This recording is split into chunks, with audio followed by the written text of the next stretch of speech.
നമസ്കാരം. മലയാളി വാർത്ത ഇൻസ്റ്റന്റിലേക്ക് സ്വാഗതം. അങ്ങനെ ചക്രവാത ചുഴിയായി നിലനിന്നത് ന്യൂനമർദ്ദമായി രൂപം പ്രാപിച്ചിരിക്കുന്നു. മറ്റൊരു ന്യൂനമർദ്ദം വേട്ടയാടിക്കൊണ്ടിരിക്കുന്നു. ഏറ്റവും അധികം ശ്രദ്ധിക്കേണ്ട ഒരു സമയമെന്ന മുന്നറിയിപ്പ് ഈ സാഹചര്യത്തിൽ പുറത്തു വരികയാണ്. ബീഹാറിൽ കാലവർഷം എത്തി നിൽക്കുന്നു. അറബിക്കടലിലൊക്കെ കാറ്റിൻ്റെ ശക്തി കുറയുന്നെങ്കിലും കേരളത്തിൽ ഇതുവരെ പെയ്തിറങ്ങിയത് റെക്കോർഡ് മഴ തന്നെയായിരുന്നു. ഒന്നല്ല, രണ്ട് ന്യൂനമർദ്ദമാണ് നമ്മെ ഭയപ്പെടുത്തി നിലനിൽക്കുന്നത്. കടലാകട്ടെ ആകെ മൊത്തം രൂപവും ഭാവവും മാറി തന്നെയാണ് മുന്നോട്ട് പോകുന്നത്. ഏറ്റവും അധികം മലയാളികൾ ശ്രദ്ധിക്കേണ്ട ഒരു സമയം. കനത്ത മഴ ഇനിയും അങ്ങനെ തന്നെ തുടരും. തെക്കൻ ഗുജറാത്തിന് മുകളിലായി സ്ഥിതി ചെയ്തിരുന്ന ചക്രവാത ചുഴിയാണ് ന്യൂനമർദ്ദമായി ശക്തി പ്രാപിച്ചതായി കേന്ദ്ര കാലാവസ്ഥാ വിഭാഗം പറയുന്നത്. വടക്ക് പടിഞ്ഞാറൻ ബംഗ്ലാദേശിനും ഗംഗാതട പശ്ചിമ ബംഗാളിനും മുകളിലായി മറ്റൊരു ന്യൂനമർദ്ദം കൂടി രൂപപ്പെട്ടിരിക്കുകയാണ്. ഇനിയുള്ള 24 മണിക്കൂറിനുള്ളിൽ ന്യൂനമർദ്ദം ശക്തി പ്രാപിക്കാനുള്ള സാധ്യത കൂടുതലാണെന്ന് മുന്നറിയിപ്പിൽ പറയുന്നുണ്ട്. കേരളത്തിന് മുകളിൽ ശക്തമായ പടിഞ്ഞാറൻ കാറ്റ് ഇതുപോലെ തന്നെ തുടരുന്നുണ്ട്. കേരളത്തിൽ അടുത്ത 5 ദിവസം വ്യാപകമായ മഴയ്ക്കുള്ള സാധ്യത പ്രഖ്യാപിച്ചിട്ടുണ്ട്. വിവിധ ജില്ലകളിൽ കേന്ദ്ര കാലാവസ്ഥാ വകുപ്പ് യെല്ലോ ഓറഞ്ച് അലർട്ടുകളാണ് പ്രഖ്യാപിച്ചിരിക്കുന്നത്. ഇന്ന് കണ്ണൂർ, കാസർഗോഡ് ജില്ലകളിൽ ഓറഞ്ച് അലർട്ടാണുള്ളത്. ഒറ്റപ്പെട്ട ഇടങ്ങളിൽ അതിശക്തമായ മഴയ്ക്കുള്ള സാധ്യത ഇതിലൂടെ പറയുന്നുണ്ട്. 24 മണിക്കൂറിൽ 115.6 മില്ലിമീറ്റർ മുതൽ 204.4 മില്ലിമീറ്റർ വരെ മഴ ലഭിക്കുമെന്നാണ് അതിശക്തമായ മഴ എന്നതുകൊണ്ട് കേന്ദ്ര കാലാവസ്ഥാ വകുപ്പ് അർത്ഥമാക്കുന്നത്.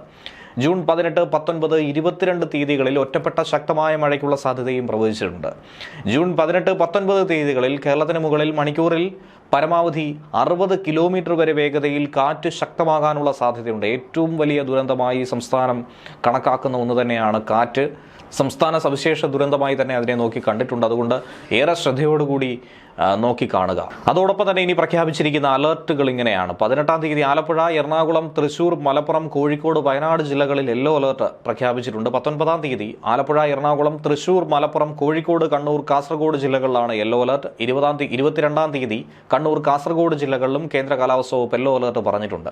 ഒറ്റപ്പെട്ട ശക്തമായ മഴയ്ക്കുള്ള സാധ്യത ഇതിലൂടെ പ്രവചിക്കപ്പെട്ടിരിക്കുന്നു. 24 മണിക്കൂറിൽ 64.5 മില്ലിമീറ്റർ മുതൽ 115.5 മില്ലിമീറ്റർ വരെ മഴ ലഭിക്കുന്ന സാഹചര്യത്തെയാണ് ശക്തമായ മഴ എന്നതുകൊണ്ട് കേന്ദ്ര കാലാവസ്ഥാ വകുപ്പ് അർത്ഥമാക്കുന്നത്. ഇടിമിന്നലോടുകൂടിയ മഴയാണ് ഇക്കൂട്ടത്തിൽ പ്രതീക്ഷിക്കുന്നത്. മെയ് 24-ാം തീയതി കേരളത്തിലെത്തിയ മൺസൂൺ രാജസ്ഥാൻ, മധ്യപ്രദേശ്, ഉത്തർപ്രദേശ്, ജാർഖണ്ഡ്, ബീഹാർ എന്നീ സംസ്ഥാനങ്ങളിലാണ് എത്തിച്ചേർന്നിരിക്കുന്നത്. ഇത്തവണ വളരെ നേരത്തെയാണ് കാലവർഷം കേരളത്തിൽ പെയ്തിറങ്ങിയത് എന്ന കാര്യത്തിൽ സംശയമില്ല. റെക്കോർഡ് മഴ ഇതിനോടകം തന്നെ നമുക്ക് ലഭ്യമായിട്ടുമുണ്ട്. മുൻ ദിവസങ്ങളെ അപേക്ഷിച്ച് അറബിക്കടലിൽ കാലവർഷക്കാറ്റിൻ്റെ ശക്തി കുറയുന്നുവെന്നൊരു റിപ്പോർട്ട് കൂടി ലഭ്യമാകുന്നുണ്ട്. ഇനിയുള്ള 3-4 ദിവസങ്ങളിലും കാലവർഷ മഴ ഇടവേളകളോടെ തുടരുമെന്നാണ് അറിയുന്നത്. ഗുജറാത്തിനും ബംഗ്ലാദേശിനും മുകളിലൂടെ ന്യൂനമർദ്ദങ്ങൾ ഇങ്ങനെ തുടരുന്നതും ഒരു വെല്ലുവിളി തന്നെയാണ്.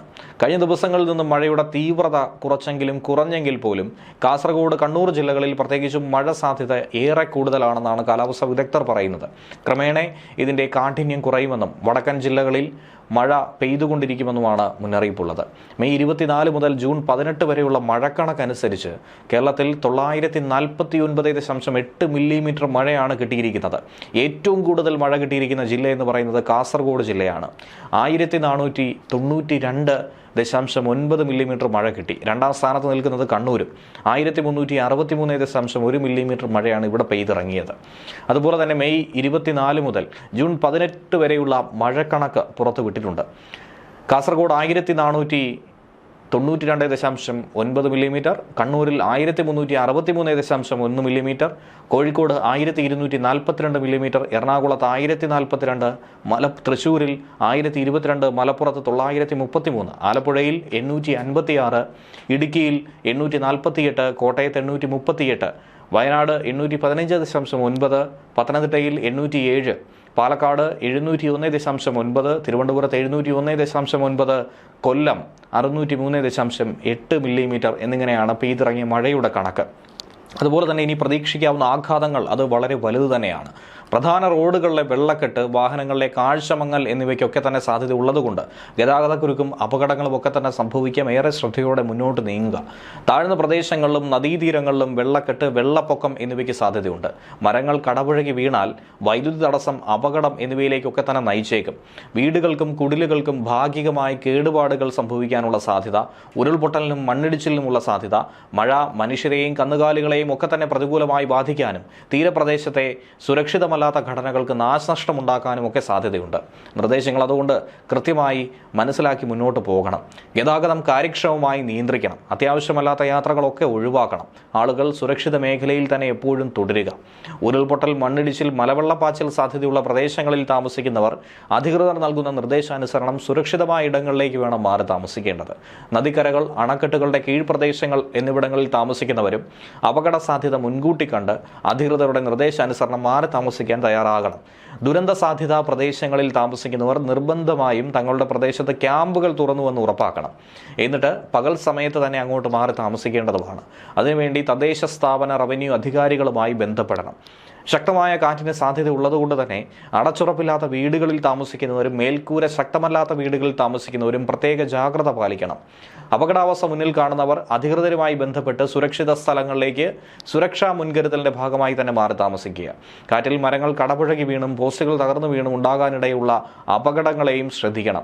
ശക്തമായ മഴ പെയ്യുന്ന ഘട്ടത്തിൽ ഒരു കാരണവശാലും നദികൾ മുറിച്ചു കടക്കാനോ നദികളിലോ മറ്റ് ജലാശയങ്ങളിലോ കുളിക്കാനോ മീൻ പിടിക്കാനോ മറ്റാവശ്യങ്ങൾക്ക് ഇറങ്ങാനോ പാടുള്ളതല്ല. ജലാശയങ്ങൾക്ക് മുകളിലെ മേൽപ്പാലങ്ങളിൽ കയറി കാഴ്ച കാണുകയോ സെൽഫി എടുക്കുകയോ കൂട്ടം കൂടി നിൽക്കുകയോ ചെയ്യാനും പാടുള്ളതല്ല. ന്യൂസ് ഡെസ്ക് വെളിവാർത്ത ഇൻസൈറ്റ്.